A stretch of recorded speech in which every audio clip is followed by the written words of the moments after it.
ഒക്കെ പോകുമ്പോ സുറുമ ഇട്ടുകൊണ്ട് പോണ എത്ര പെണ്ണുങ്ങളുണ്ട്. ഉസ്താദെ, എന്റെ പെട്ടിയവന്, എന്റെ ഭർത്താവിന് അയൽവാസിയായ പെണ്ണുമ്പിള്ളയായിട്ട് ഭയങ്കര കമ്പനിയാ ഉസ്താദെ. ആയില്ലെങ്കിലല്ലേ കുഴപ്പമുള്ളൂ. നിന്റെ ഭർത്താക്കന്മാർക്ക് അടുത്തവന്റെ പെണ്ണുമ്പിള്ളയുമായിട്ട് ബന്ധം ഉണ്ടാകാനുള്ള കാരണം നീ തന്നെയല്ലേ. നീ നേരെ ചുവ ഒരുങ്ങിക്കെട്ടി പോയിരുന്നെങ്കിൽ വല്ലവന്റെ പെണ്ണുമ്പിള്ളയുടെ പുറകെ നിന്റെ ഭർത്താവ് പോവോ?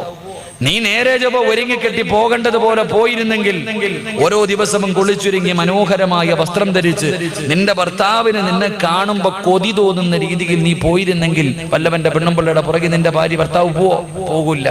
നീ അങ്ങനെ പോകില്ലല്ലോ. നീ കല്യാണ വീട്ടിൽ പോകുമ്പോ നിന്റെ ഒടുക്കത്തെ ഒരുക്കൊരുങ്ങി പോകും. അവിടെ നാട്ടുകാരെ കാണിക്കാൻ എഴുന്നള്ളത്തിന് പോകുന്ന ആന പോലെ കെട്ടിയവന്റെ മുന്നിൽ പോകുമ്പോ അടുക്കളയിൽ ഇട്ടിരുന്ന വസ്ത്രം ധരിച്ചിട്ട് പോകും.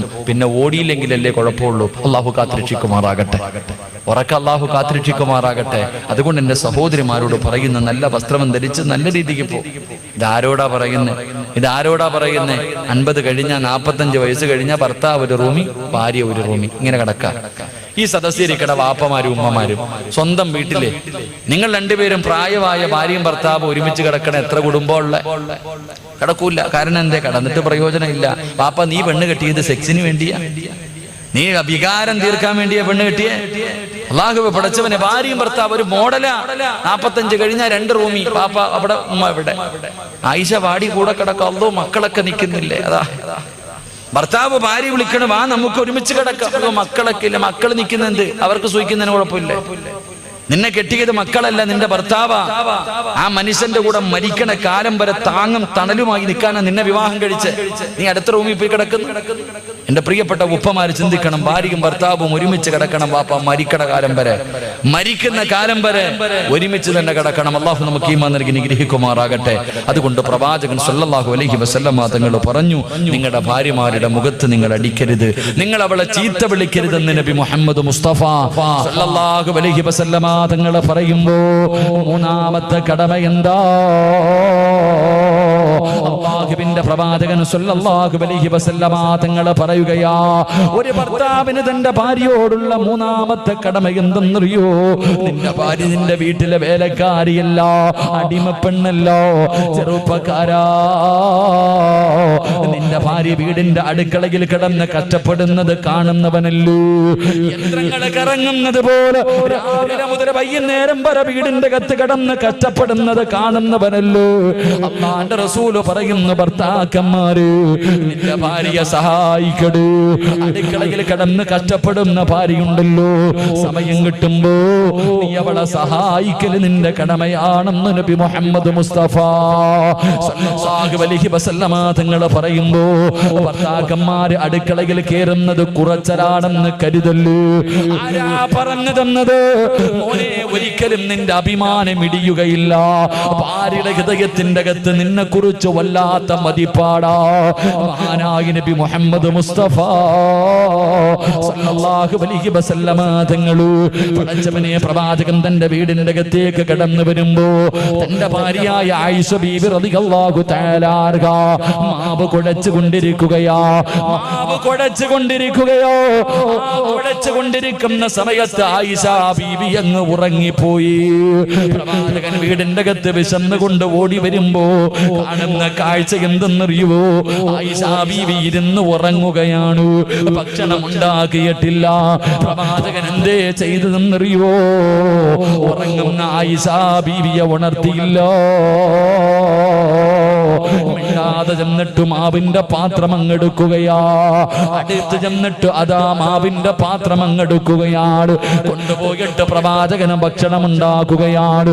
അവസാനം ഉറങ്ങുന്ന ഭാര്യയുടെ മുന്നിൽ ഭക്ഷണം കൊണ്ടുവച്ചിട്ട് പ്രവാചകൻ ഇങ്ങനെ കാത്തിരിക്കുകയാ.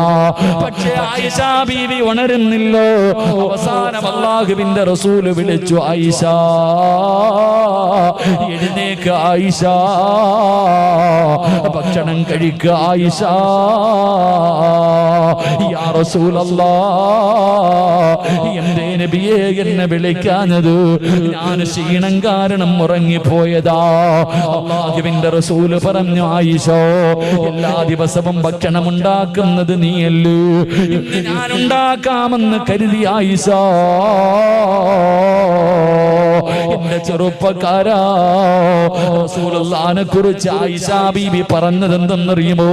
എന്റെ ഭർത്താവുണ്ടല്ലോ, ഒട്ടകത്തിന് പുല്ലറുത്ത് കൊടുക്കുമായിരുന്നു, ആടിന്റെ പാല് കറക്കുമായിരുന്നു, എനിക്ക് ഭക്ഷണം വെച്ച് തരുമായിരുന്നു, എന്റെ വീടിന്റെ അകം തൂക്കുമായിരുന്നു, എന്റെ വസ്ത്രം കഴുകുമായിരുന്നു.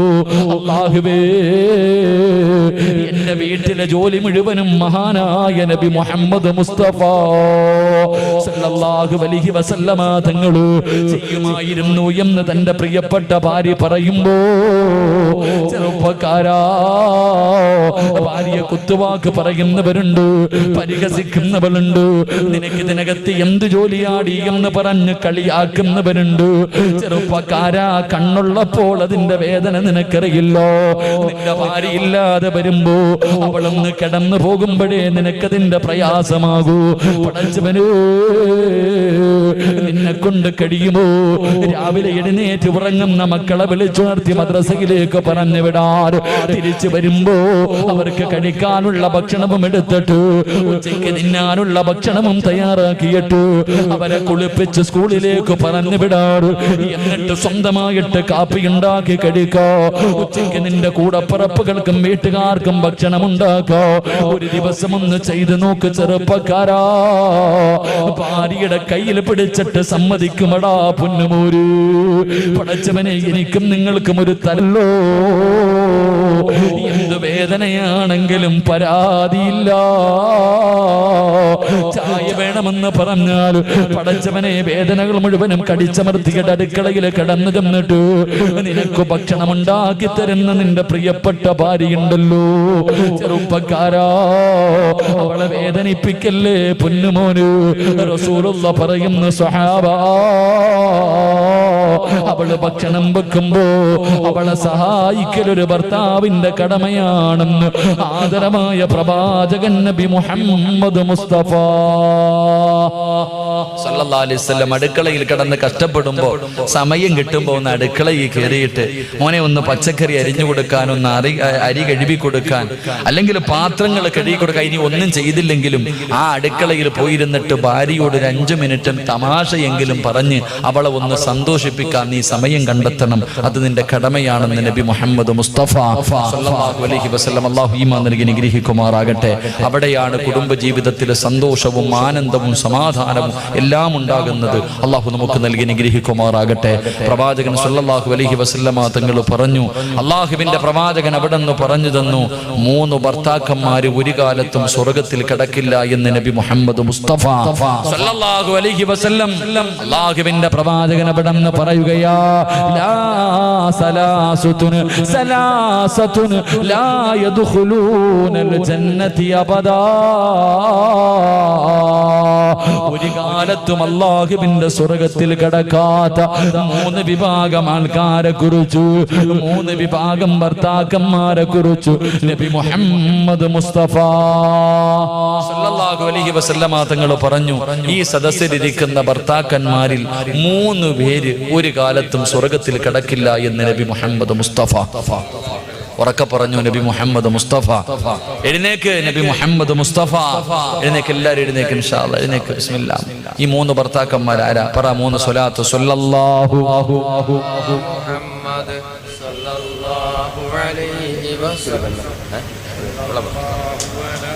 പെണ്ണുങ്ങൾ എഴുന്നേക്ക്. സല്ലല്ലാഹു അലാ മുഹമ്മദ് സല്ലല്ലാഹു അലൈഹി വസല്ലം. അല്ലാഹുമ്മ സല്ലി അലാ മുഹമ്മദ് യാ റബ്ബി സല്ലി അലൈഹി വസല്ലം. അല്ലാഹു സ്വീകരിക്കുമാറാകട്ടെ. പ്രവാചകൻ സല്ലല്ലാഹു അലൈഹി വസല്ലം തങ്ങൾ പറഞ്ഞു, 3 ഭർത്താക്കന്മാർ ഒരു കാലത്തും സ്വർഗത്തിൽ കടക്കൂല. അല്ലാഹു നമ്മളെ കാത്തിരക്ഷിക്കുമാറാകട്ടെ. ഉറക്ക അല്ലാഹു നമ്മളെ കാത്തിരക്ഷിക്കുമാറാകട്ടെ. ഉറക്കപ്പറ അല്ലാഹു നമ്മളെ കാത്തിരക്ഷിക്കുമാറാകട്ടെ. എന്റെ പ്രിയമുള്ള സഹോദരങ്ങളെ, പ്രവാചകൻ അവിടെ നിന്ന് പറഞ്ഞു തരുന്ന ഒന്ന് ബക്കറ്റ് എടുക്കാൻ സമയമായോ? ബക്കറ്റ് എടുക്കൽ. അൽഹംദുലില്ലാ. സംഘാടകർ ബക്കറ്റുമായിട്ട് നിങ്ങളുടെ മുന്നിലേക്ക് കടന്നു വരുന്നു. സംഘാടകർ ബക്കറ്റുമായിട്ട് നിങ്ങളുടെ വിപത്തുകളെ സദക്ക തട്ടി മാറ്റുമെന്ന് നബി മുഹമ്മദ് മുസ്തഫ സല്ലല്ലാഹു അലൈഹി വസല്ലമ തങ്ങൾ പറയുമ്പോ ബക്കറ്റുമായി സംഘാടകർ മുന്നിലേക്ക് കടന്നു വരികയാ. എഴുന്നേറ്റ് ഓടേണ്ടവർക്ക് എഴുന്നേറ്റ് ഓടാ, ഉറക്കം നടിക്കുന്നവർക്ക് ഉറക്കം നടിക്കാ, തലതാഴ്ത്തി നിൽക്കുന്നവർക്ക് തലതാഴ്ത്തി നിൽക്കാ. പക്ഷേ മനസ്സറിഞ്ഞുകൊണ്ടൊരു സദക്ക കൊടുത്താ വാപ്പാ, ക്യാൻസർ എന്ന് പറയുന്ന മാരക രോഗത്തിനെ കുറിച്ച് നിനക്കറിയുമല്ലോ. അല്ലാഹുവേ, ഇന്നിവിടേക്ക് വഅദിന് വരുമ്പോഴും കാഞ്ഞങ്ങാട് ഹോസ്പിറ്റലിൽ കിടക്കുന്ന 5 നേരം നിസ്കരിക്കുന്ന പടച്ചവനെ ഒരു പിതാവ്, പടച്ചവനെ 2 ആഴ്ചകൾക്ക് മുമ്പ് ഞാൻ ആ പിതാവിനെ കാണാൻ പോയി. ആ സമയത്തും എന്റെ കയ്യിൽ ഇങ്ങനെ പിടിച്ചിട്ട് ഹസ്ബുനല്ലാഹു നിഅമൽ വകീൽ നിഅമൽ മൗലാ വ നിഅമൻ നസീർ, പടച്ചവനെ എന്ന് പറഞ്ഞുകൊണ്ട് എന്റെ കയ്യിൽ പിടിച്ചു ദുആ ചെയ്യണേ എന്ന് പറഞ്ഞ മനുഷ്യരാ. അല്ലാഹുവേ, പച്ചവെള്ളം പോലും ഇറക്കാൻ കഴിയാതെ എപ്പോഴാണെന്നറിയില്ല മരണം ഇങ്ങനെ പടച്ചവനെ പ്രതീക്ഷിച്ചുകൊണ്ട് എല്ലാ മക്കളും തന്റെ പിതാവിന്റെ അവസ്ഥ കണ്ട് കരഞ്ഞുകൊണ്ടിരിക്കുന്ന കാഴ്ച കണ്ടിട്ട് വന്നതാ. മോനെ അറിഞ്ഞില്ലടാ പൊന്നുമോര്, പടച്ചവനെ നിനക്കറിയുമോ അങ്ങനെ ഏതെങ്കിലും ഒരു രോഗത്തിന്റെ അണുക്കൾ നിന്റെ ശരീരത്തിലുണ്ടോ എന്ന് നിനക്ക് തിരിച്ചറിയാൻ കഴിയുമോ? സമ്പാദിച്ചത് മുഴുവനും വിറ്റ് ചികിത്സിച്ചാലും മാറാത്ത രോഗങ്ങള്, കിടന്ന കിടപ്പിൽ കിടന്ന് മലമൂത്ര വിസർജനം നടത്തുന്ന രോഗികളെ കാണുന്നവരാ. പടച്ചവനെ, കിഡ്നി തകരുന്ന രോഗം ഇന്ന് വല്ലാതെ പടർന്നുകൊണ്ടിരിക്കുകയാ. പടച്ചവനെ, ഡയാലിസിസ് ചെയ്യുന്ന എത്രയോ രോഗികളെ കാണുന്നവരാ. എന്തേ പെങ്ങളെ ചിന്തിക്കാത്തത്, എന്തേ പെങ്ങളെ ചിന്തിക്കാത്തത്? ഇന്ന് നല്ല കാര്യങ്ങൾക്ക് ചോദിച്ചാ കൊടുക്കാ നിന്റെ കയ്യിലില്ലല്ലോ. അവസാനം കിഡ്നി തകർന്നിട്ട് വീടിന്റെ അകത്ത് കിടക്കുമ്പോ 30-40 ലക്ഷം രൂപ കൊടുത്തിട്ട് എനിക്ക് ആരെങ്കിലും കിഡ്നി തരുമോ എന്ന് തെണ്ടുന്നവരെ കാണുന്നവരാ. നല്ല കാര്യങ്ങൾക്ക് ചോദിച്ചാ കൊടുക്കൂല. അവസാനം തകർന്നു കിടക്കുമ്പോ 25 ലക്ഷം തരാ, 30 ലക്ഷം തരാ, ആരെങ്കിലും എനിക്ക് ഒരു കിഡ്നി തരുമോ എന്ന് യാചിക്കുന്നവരെ കാണുന്നവരാ. അല്ലാഹു അങ്ങനെ ഒരു ഗതി നിനക്ക് തരൂല. 25-30 കൊടുക്കണ്ട, നിന്റെ കയ്യിലുള്ളതിൽ പടച്ച റബ്ബ് തന്നതിൽ നിന്ന് ഒരൽപ്പം കൊടുത്താ അസ്സദഖത്തു റദ്ദുൽ ബലാ. അങ്ങനെ ഒരു ഗതി അല്ലാഹു നിനക്ക് തരില്ലെന്ന് നബി മുഹമ്മദ് മുസ്തഫ സല്ലല്ലാഹു അലൈഹി വസല്ലമ തങ്ങൾ പറയുമ്പോ കരുണക്കടലായ അല്ലാഹ് പാവപ്പെട്ടവരെ സഹായിക്കുന്നവരാ തമ്പുരാന്. ഒരു നേരത്തെ അന്നത്തിന് വകയില്ലാത്തവർ, ഒരു നേരം മരുന്ന് വാങ്ങാനില്ലാത്തവർ, കിടക്കാനൊരു കൂരയില്ലാത്ത പാവപ്പെട്ടവരുടെ കണ്ണുനീരപ്പുന്ന മക്കളാല്ലോ. ആരെല്ലാം മനസ്സറിഞ്ഞുകൊണ്ടൊരു സദക്ക കൊടുക്കുന്നു. ഇവനെ നീ കൈവിടല്ലേ അല്ലാ, ഇവനെ നീ കൈവിടല്ലേ അല്ലാ. ഇവരുടെ ജീവിതത്തിൽ ഖൈറും ബർക്കത്തും ഐശ്വര്യവും നൽകണേ അല്ലാ. ഈ സദക്ക അതിനൊരു സബബാക്കണേ റബ്ബേ. അല്ലാഹു സ്വീകരിക്കുമാറാകട്ടെ. മനസ്സറിഞ്ഞിട്ടൊരു സദക്ക കൊടുക്ക്. ഇത് കൊടുത്താ നിനക്ക് എന്തെങ്കിലും രോഗം ഉണ്ടെങ്കിൽ അല്ലാഹ് മാറ്റിത്തരും. ഇന്ന് ചിലപ്പോ നീ ഒരു 10 ഇട്ടാ നിന്റെ രോഗം മാറും, ഒരു 50 രൂപ ഇട്ടാ നിന്റെ രോഗം മാറും. പക്ഷെ ഇടൂല, നീ കൈകെട്ടിയിരിക്കും. കിഡ്നി തകർന്നെന്ന് പറയുമ്പോ മാറ്റിവെക്ക 25 25 വീട് വിറ്റിട്ടാണെങ്കിൽ നീ അതിന് തയ്യാറാകും. നിനക്ക് അല്ലാഹു അങ്ങനെ ഒരു ഗതി തരൂല. അല്ലാഹു നമ്മളെ കാത്തിരക്ഷിക്കുമാറാകട്ടെ. ഉറക്കെ അല്ലാഹു നമ്മളെ കാത്തിരക്ഷിക്കുമാറാകട്ടെ. അല്ലാഹുവേ, ആരെല്ലാം മനസ്സറിഞ്ഞുകൊണ്ടൊരു സദക്ക കൊടുക്കുന്നു പടച്ചവൻ ഇവരുടെ ജീവിതത്തിൽ ഖൈറും ബർക്കത്തും ഐശ്വര്യവും നീ നൽകിയതിൽ മുഴുവനിലും ബർക്കത്ത് നീ നൽകി അനുഗ്രഹിക്കണേ തമ്പുരാനെ. അല്ലാഹു നമുക്ക് ബർക്കത്ത് നൽകുമാറാകട്ടെ.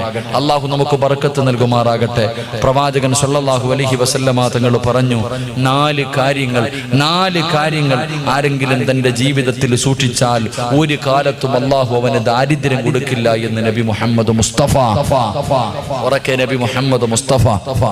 1, എന്റെ പ്രിയപ്പെട്ട സഹോദരങ്ങളെ, ആരെങ്കിലും സുബഹിക്ക് ബാങ്ക് വിളിക്കുന്നതിന് മുമ്പേ എഴുന്നേറ്റാൽ അല്ലാഹു ഒരു കാലത്തും അവന് ദാരിദ്ര്യം കൊടുക്കില്ല എന്ന് നബി മുഹമ്മദ് മുസ്തഫ. 1 സുബഹിക്ക് തന്നെ എഴുന്നേക്കണില്ല ഉസ്താദേ, പിന്നല്ലേ സുബഹിക്ക് മുമ്പ്? സുബഹിക്ക് എഴുന്നേക്കുന്നവനല്ലേ ഇതൊക്കെ? ആരെങ്കിലും സുബഹിക്ക് അസ്സലാത്തു ഖൈറും മിനൻ നൗം, അള്ളാന്റെ പള്ളിയിൽ നിന്ന് സുബഹി ബാങ്ക് വിളിക്കുന്നതിന് മുമ്പ് ഏതെങ്കിലും ഒരു മനുഷ്യൻ നിത്യമായി എഴുന്നേൽക്കുന്നുണ്ടെങ്കിൽ അള്ളാഹു ഒരു കാലത്തും നിനക്ക് ദാരിദ്ര്യം തരില്ല എന്ന് നബി മുഹമ്മദ് മുസ്തഫ. ഉറക്കെ പറഞ്ഞു നബി മുഹമ്മദ് മുസ്തഫ. ഒക്കെ പറ നബി മുഹമ്മദ് മുസ്തഫ. ഇല്ലെങ്കിൽ ഇവിടെ നിന്ന് അള്ളാന്റെ ശാപം വാങ്ങി നീ നശിച്ചു പോകും. അള്ളാഹു കാത്തിരക്ഷിക്കുമാറാകട്ടെ. ഒരു മനുഷ്യന്റെ മുന്നിൽ പ്രവാചകന്റെ പേര് പറഞ്ഞിട്ട് സലാത്ത് പറഞ്ഞില്ലെങ്കിൽ അവന് ശാപം കിട്ടുമെന്ന് നബി മുഹമ്മദ് മുസ്തഫ സല്ലല്ലാഹു അലൈഹി വസല്ലം. അപ്പോ സുബഹിക്ക് മുമ്പേ എഴുന്നേക്കണം. എഴുന്നേറ്റ എന്താ? തഹജ്ജുദ് നിസ്കരിക്കാം. തഹജ്ജുദ് നിസ്കരിക്കാം. അൽഹംദുലില്ലാ. സുബഹിക്ക് മുമ്പേ എഴുന്നേക്കുക. രണ്ട് ബാങ്ക് വിളിക്കുന്നതിന് മുമ്പേ, വഖ്തെത്തുന്നതിന് മുമ്പേ വുദുവെടുക്കുക. ബാങ്ക് വിളിക്കുന്നതിന് മുമ്പേ വുദുവെടുക്കുക എന്ന് പറഞ്ഞാൽ സുബഹിക്ക് മുമ്പേ എഴുന്നേറ്റു, ബാങ്ക് വിളിക്കുന്നതിന് മുമ്പ് വുദുവെടുത്തു. ആരെങ്കിലും വഖ്തെത്തുന്നതിന് മുമ്പ് നിത്യമായിട്ട് വുദുവെടുക്കുന്നവനുണ്ടെങ്കിൽ അള്ളാഹു അവന് ദാരിദ്ര്യം കൊടുക്കില്ല എന്ന് നബി മുഹമ്മദ് മുസ്തഫ.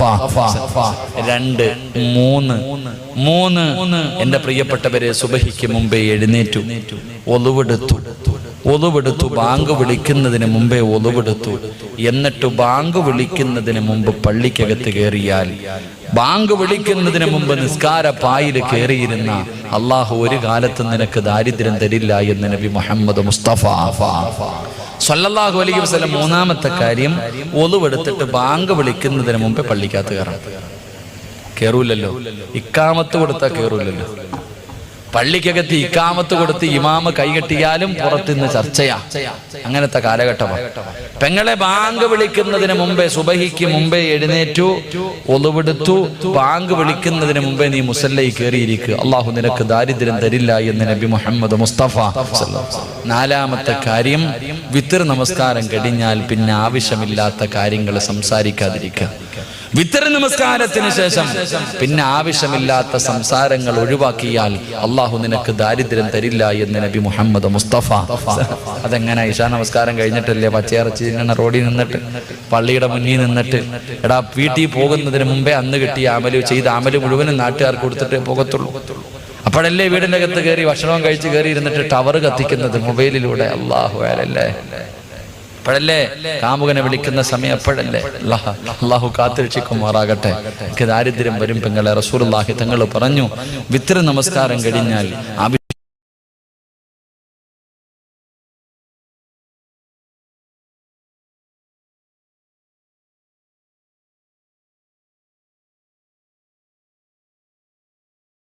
ആവശ്യമില്ലാത്ത കാര്യങ്ങൾ ഒഴിവാക്കുക, ആവശ്യമില്ലാത്ത സംസാരങ്ങൾ ഒഴിവാക്കുക.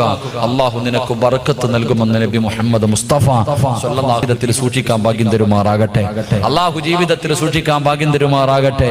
അതുകൊണ്ട് എന്റെ പ്രിയമുള്ള സഹോദരങ്ങളോട്, സഹോദരിമാരോട്, അല്ലാഹുവിന്റെ പ്രവാചകൻ സ്വല്ലല്ലാഹു അലൈഹി വസല്ലം, നിനക്ക് ഞാൻ 2 പെണ്ണുങ്ങളെ പറഞ്ഞു തരാ. 2 പെണ്ണുങ്ങളെ പഠിക്കാറ് സീരിയൽ നടിമാരെ പോലെയല്ല. നിന്റെ ജീവിതത്തിൽ മാറ്റമുണ്ടാക്കാൻ കഴിയുന്ന 2 പെണ്ണുങ്ങളെ ഞാൻ നിനക്ക് പറഞ്ഞു തരാ. നീ എങ്ങനെയാകണേ പൊന്നുമോള്, എങ്ങനെയാകണേ പൊന്നുമോള്. അല്ലാഹുവിന്റെ പ്രവാചകൻ അവിടുന്ന് പറഞ്ഞു തരികയാ. ഒന്നാമതായിട്ട് അല്ലാഹുവിന്റെ പ്രവാചകന് പടന്നയിലെ പെണ്ണുങ്ങൾക്ക് കണ്ടുപഠിക്കാൻ ഒരു പെണ്ണിനെ പറഞ്ഞു തരുന്നു. നിന്നെ കൊണ്ട് കഴിയുമോ പൊന്നുമോള്? ആകാശദൂത കണ്ടാ കരയുമെന്നെല്ലാവർക്കും അറിയാം. കരയാതെ ഏതെങ്കിലും ഒരു മനുഷ്യനാ സിനിമ കണ്ടു തീർത്താൽ അവന് സമ്മാനം കൊടുക്കുമെന്ന് പറയുന്ന ഒരു കാലമുണ്ടായിരുന്നു. എന്റെ പ്രിയപ്പെട്ടാവിനെ വല്ലാതെ സ്നേഹിച്ച പെണ്ണ, ഭർത്താവിനെ വല്ലാതെ ഹിദ്മത്ത് ചെയ്ത പെണ്ണ, എന്ന് ഭർത്താവ് രോഗിയായി കഴിഞ്ഞ ഭർത്താവിനെ കളഞ്ഞിട്ട് കണ്ടവന്റെ കണ്ടവന്റെ കൂടെ നാട് കിടക്കുന്ന പെണ്ണുങ്ങളുടെ കാലവാ. ഭർത്താവിനെ തിരിഞ്ഞു നോക്കാത്ത പെണ്ണുങ്ങളുടെ കാലവാ.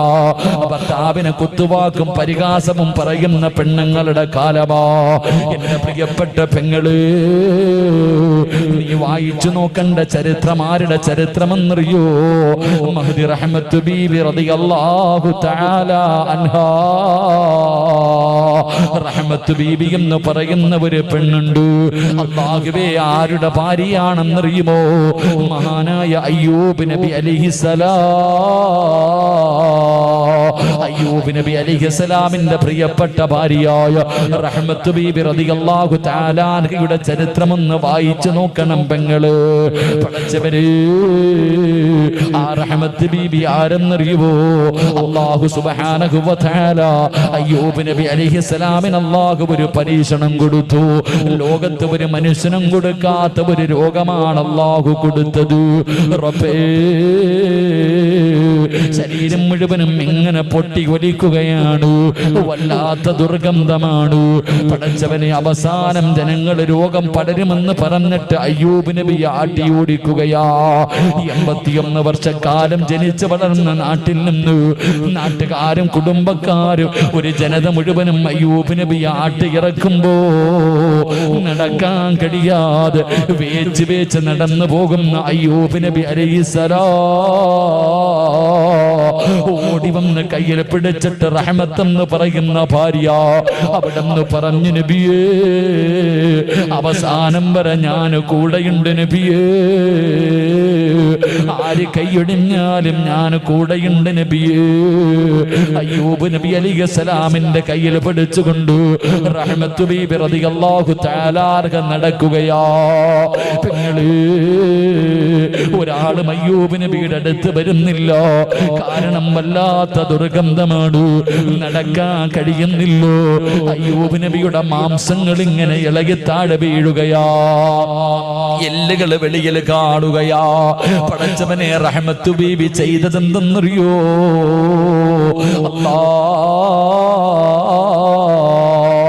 അയ്യൂബ് നബി അലൈഹിസ്സലാമിന്റെ മാംസങ്ങൾ ഇങ്ങനെ താഴെ വീഴുന്നത് കണ്ടപ്പോ അടുത്തു ചെന്നിട്ട് സഹിക്കാൻ കഴിയാതെ അവിടെന്ന് പറഞ്ഞു, നബിയേ, നിങ്ങൾ അല്ലാഹുവിന്റെ പ്രവാചകനാണല്ലോ, നിങ്ങൾ ദുആ ചെയ്താൽ അല്ലാഹു സ്വീകരിക്കുമല്ലോ. അല്ലാഹുവേ, എന്റെ രോഗമൊന്ന് ശിഫയാക്കി താ അല്ലാഹ്. ഇന്ന് ദുആ ചെയ്താ അല്ലാഹു നിങ്ങളുടെ രോഗം മാറ്റിത്തരുമല്ലോ. നിങ്ങൾ എന്തേ ദുആ ചെയ്യാത്തത്? അതാ പറയുന്ന പെണ്ണേ റഹ്മത്ത്, എനിക്ക് അല്ലാഹുവോട് പരാതി പറയാ മടിയാ, എനിക്ക് അല്ലാഹുവോട് പരാതി പറയാ മടിയാ. ഞാൻ ഒരിക്കലും അല്ലാഹുവിനോട് ദുആ ചെയ്യില്ല. എന്നെ നോക്കി നോക്കി മടുത്തെങ്കിൽ നീ നിന്റെ വഴി നോക്കാ റഹ്മത്ത് ബീവിയോട് പറഞ്ഞു കൊടുക്കുമ്പോ, പെങ്ങളെ, ഒരു ഉമ്മ തന്റെ കുഞ്ഞിനെ ചുമക്കുന്നത് 9.5 മാസമാ, കൂടിപ്പോയാൽ 10 മാസമാണ്. എങ്കിൽ റഹ്മത്ത് ബീവി റളിയല്ലാഹു തആല അൻഹാ രോഗം പിടിച്ച് എല്ലും തോലുമായ അയ്യൂബ് നബിയെ ചുമന്നത് എത്ര കൊല്ലമാണെന്നറിയോ? അയ്യൂബ് നബിക്ക് നടക്കാൻ കഴിയില്ല. അയ്യൂബ് നബിയെ ചുമന്നുകൊണ്ട് നടക്കുകയാണ്. കൊച്ചു കുഞ്ഞുങ്ങളെ ചുമന്നുകൊണ്ട് നടക്കുന്നത് പോലെ റഹ്മത്ത് ബീവി എന്ന് പറയുന്ന തന്റെ പ്രിയപ്പെട്ട സ്വാലിഹത്തായ ഭാര്യയുണ്ടല്ലോ, 18 കൊല്ലം ചുമന്നു. കളഞ്ഞിട്ട് പോയില്ല, മറന്നിട്ട് പോയില്ല. 18 വർഷക്കാലം അയ്യൂബ് നബിയെ ചുമന്നു എന്ന് ചരിത്രം പഠിപ്പിക്കുമ്പോ പടന്നയിലെ ഉമ്മമാര് ഭർത്താവിനെ സ്നേഹിക്കാൻ പഠിക്കു പെങ്ങള്.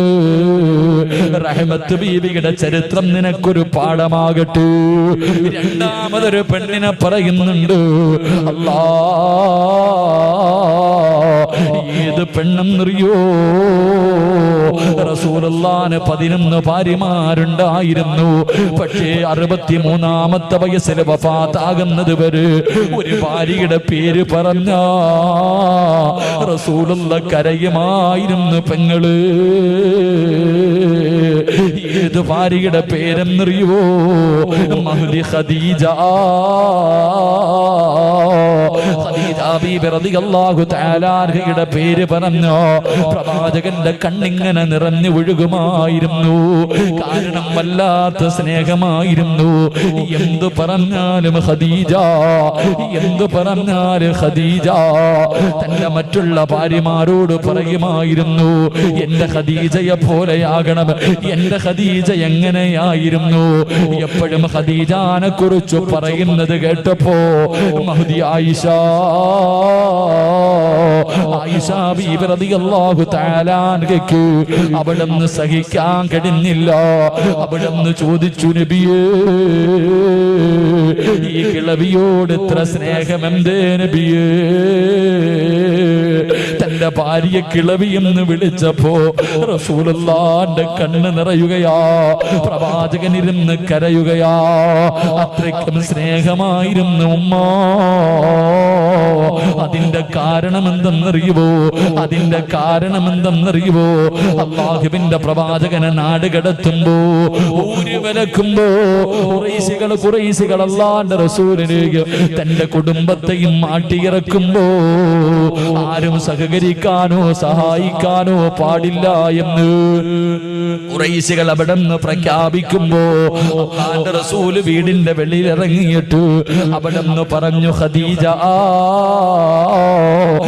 കൂട്ടി നീ നിന്റെ വീട്ടിലേക്ക് പോ ഖദീജ. അല്ലാഹുവിന്റെ റസൂല് പറഞ്ഞു, നീ നിന്റെ വീട്ടിലേക്ക് പോകാൻ. അതിന്റെ കാരണം എന്തെന്നറിയുവോ? ഖദീജ കോടീശ്വരിയായിരുന്നു, പട്ടിണി കിടന്നിട്ടില്ല, ദുരിതം അനുഭവിച്ചിട്ടില്ല, ദുഃഖവും ദുരിതവും എന്താണെന്നറിയില്ല. അതുകൊണ്ട് നീ കുറച്ചു നാള് നിന്റെ മക്കളെയും കൊണ്ട് നിന്റെ വീട്ടിലേക്ക് പോയി നിൽക്കാൻ അല്ലാഹുവിന്റെ റസൂല് പറയുമ്പോ ഖദീജ എന്ന ഭാര്യ പറഞ്ഞത് എന്തെന്നറിയോ? യാ റസൂലല്ലാഹ്, എന്നെ ഒഴിവാക്കല്ലേ നബിയേ, അങ്ങയുടെ ചാരത്ത് നിന്ന് പറഞ്ഞു വിടല്ലേ നബിയേ. മരിക്കാനാണെങ്കിലും ഞാൻ കൂടെയുണ്ട് നബിയേ, പട്ടിണിയാണെങ്കിലും ഞാൻ കൂടെയുണ്ട് നബിയേ. മരണസമയം വരെ, എന്റെ അവസാന നിമിഷം വരെ എനിക്ക് അങ്ങയുടെ കൂടെ നടക്കണം യാ റസൂലല്ലാഹ് എന്ന് പറഞ്ഞുകൊണ്ട് ശൈബ് അബീ താലിബിന്റെ മലഞ്ചെരുവില് ചെന്നിട്ട് പച്ചില പറിച്ചു തിന്ന പെണ്ണാണ് ഖദീജ. കീഴിക്കടക്കാൻ കൂരയില്ലാതെ കിട്ടിയതിന്റെ അകത്ത് കിടന്ന് ജീവിച്ചവളാണ് ഖദീജ. മക്കളെ പോറ്റിയവളാണ് ഖദീജ. ഉള്ളത് കൊണ്ട് തൃപ്തിപ്പെടാൻ പഠിച്ചവളാണ് ഖദീജ. എന്റെ പ്രിയപ്പെട്ട പെങ്ങന്മാര്, നീ റോൾ മോഡലാക്കേണ്ടത് ഖദീജ ബീവിയോ? ആ ഖദീജ ബീവിയുടെ ചരിത്രം വായിച്ചു നോക്കണം പെങ്ങള്. കൊതി തോന്നും മോള്, കൊതി തോന്നും മോള്. അതുകൊണ്ട് പടന്നയിലുള്ള ഭാര്യ ഭർത്താക്കന്മാരോട് നിങ്ങൾ എങ്ങനെയാകണമെന്ന് പറഞ്ഞിട്ട് ദുആ ചെയ്ത് പിരിയാ പോവുകയോ?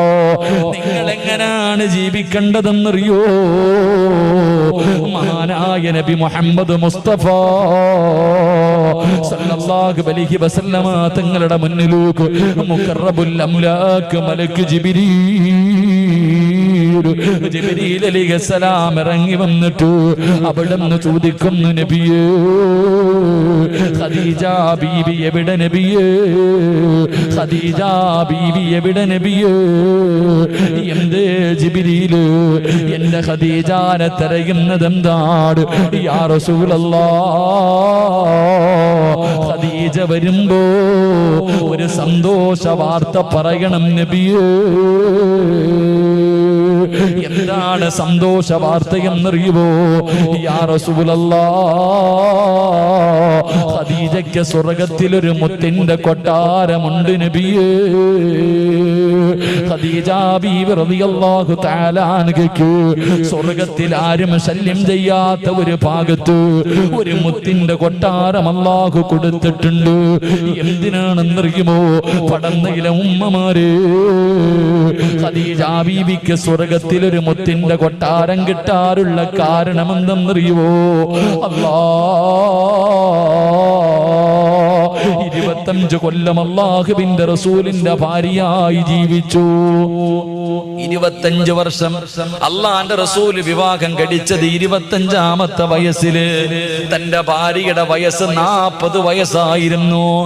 40 വയസ്സുള്ള ഖദീജ ബീവിയാണ് 25കാരനായ നബി മുഹമ്മദ് മുസ്തഫ സല്ലല്ലാഹു അലൈഹി വസല്ലമ തങ്ങളെ വിവാഹം കഴിച്ചത്. അവര് രണ്ടുപേരും ഒരുമിച്ച് ജീവിച്ചത് 25 കൊല്ലമാണ്. എന്തിനാ അല്ല സ്വർഗത്തിൽ ഒരു കൊട്ടാരം കൊടുത്തതെന്നറിയുമോ? അതും വെറും കൊട്ടാരമല്ല.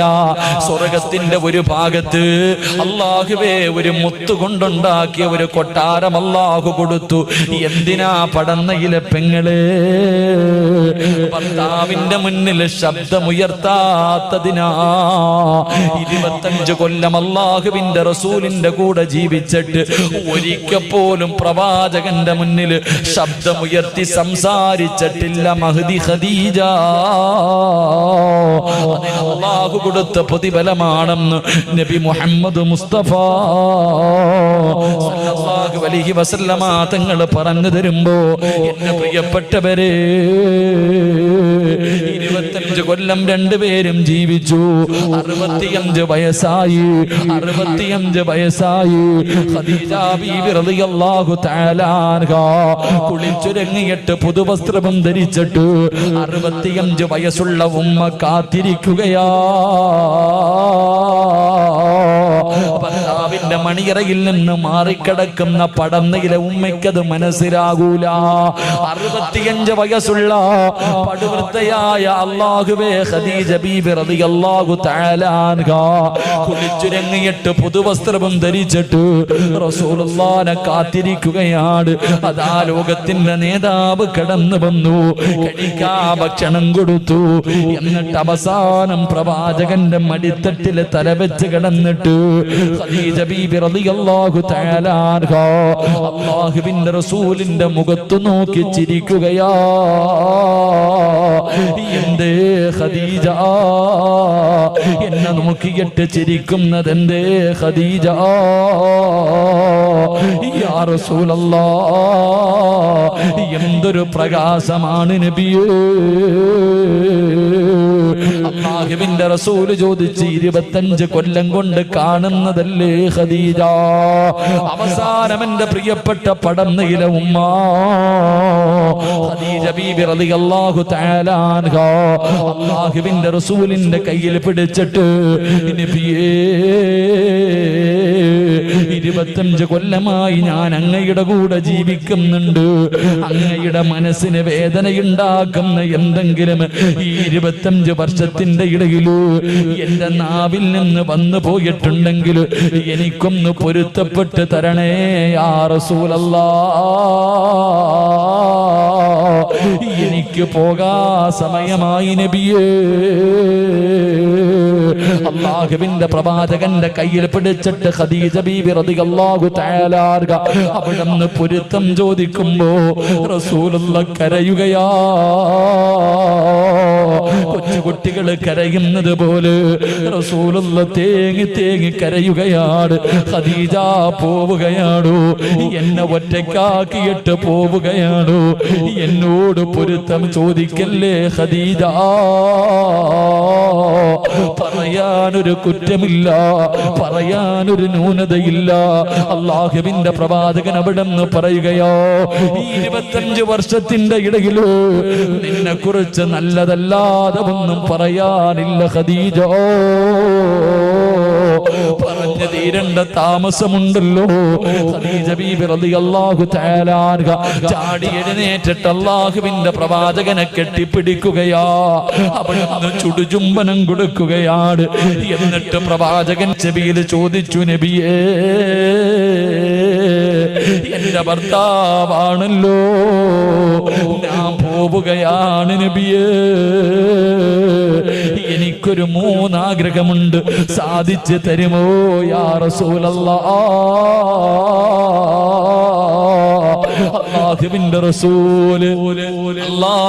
റസൂൽ അവിടുന്ന് ചോദിച്ചു, ഖദീജ, നിന്റെ ആഗ്രഹം എന്താണ് ഖദീജ? നിന്റെ ആഗ്രഹം എന്താണ് ഖദീജ? യാ റസൂലല്ലാഹ്, ഞാൻ മരിച്ചാ എന്റെ മയ്യത്ത് നിങ്ങൾ കുളിപ്പിക്കണം നബിയേ. ഒരു ഭാര്യയുടെ അഭിലാഷമോ, ഒരു ഭാര്യ തന്റെ ഭർത്താവിനോട് വസിയത്ത് ചെയ്യുകയാ, ഞാൻ മരിച്ചാ നിങ്ങൾ വേണം എന്റെ മയ്യത്ത് കുളിപ്പിക്കാ. 2, യാ റസൂലല്ലാഹ്, എന്റെ മയ്യത്ത് പൊതിയേണ്ടത് നിങ്ങളാണ്. ആ മയ്യത്ത് പൊതിയുന്ന സമയത്ത് അങ്ങ് ധരിക്കുന്ന പുതപ്പുണ്ടല്ലോ, അങ്ങ് പുതയ്ക്കുന്ന പുതപ്പുണ്ടല്ലോ, എന്റെ കഫൻ തുണിക്കകത്ത് വെക്കണേ നബിയേ. മൂന്നാമത്തെ അഭിലാഷം എന്തെന്നറിയോ? 6 അടി മണ്ണിന്റെ അകത്തേക്ക് എന്നെ ഇറക്കി വെക്കേണ്ടത് നിങ്ങളുടെ കൈ കൊണ്ടാണ്. യാ റസൂലല്ലാഹ്,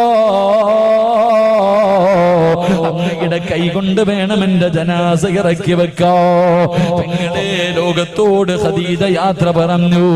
മയ്യത്ത് കുളിപ്പിച്ചത് അല്ലാഹുവിന്റെ പ്രവാചകനോ, അവിടുത്തെ ജനാസ കുളിപ്പിച്ചത് അല്ലാഹുവിന്റെ പ്രവാചകനോ. കഫൻ പുതിയ സമയമായപ്പോ എപ്പോഴും ധരിക്കുന്ന പുതപ്പെടുത്തിട്ട് ചുംബനം കൊടുത്തിട്ട് ഖദീജ ബീവിയെ കഫൻ പൊതിയുകയോ. അവസാനം നമസ്കാരം കഴിഞ്ഞു.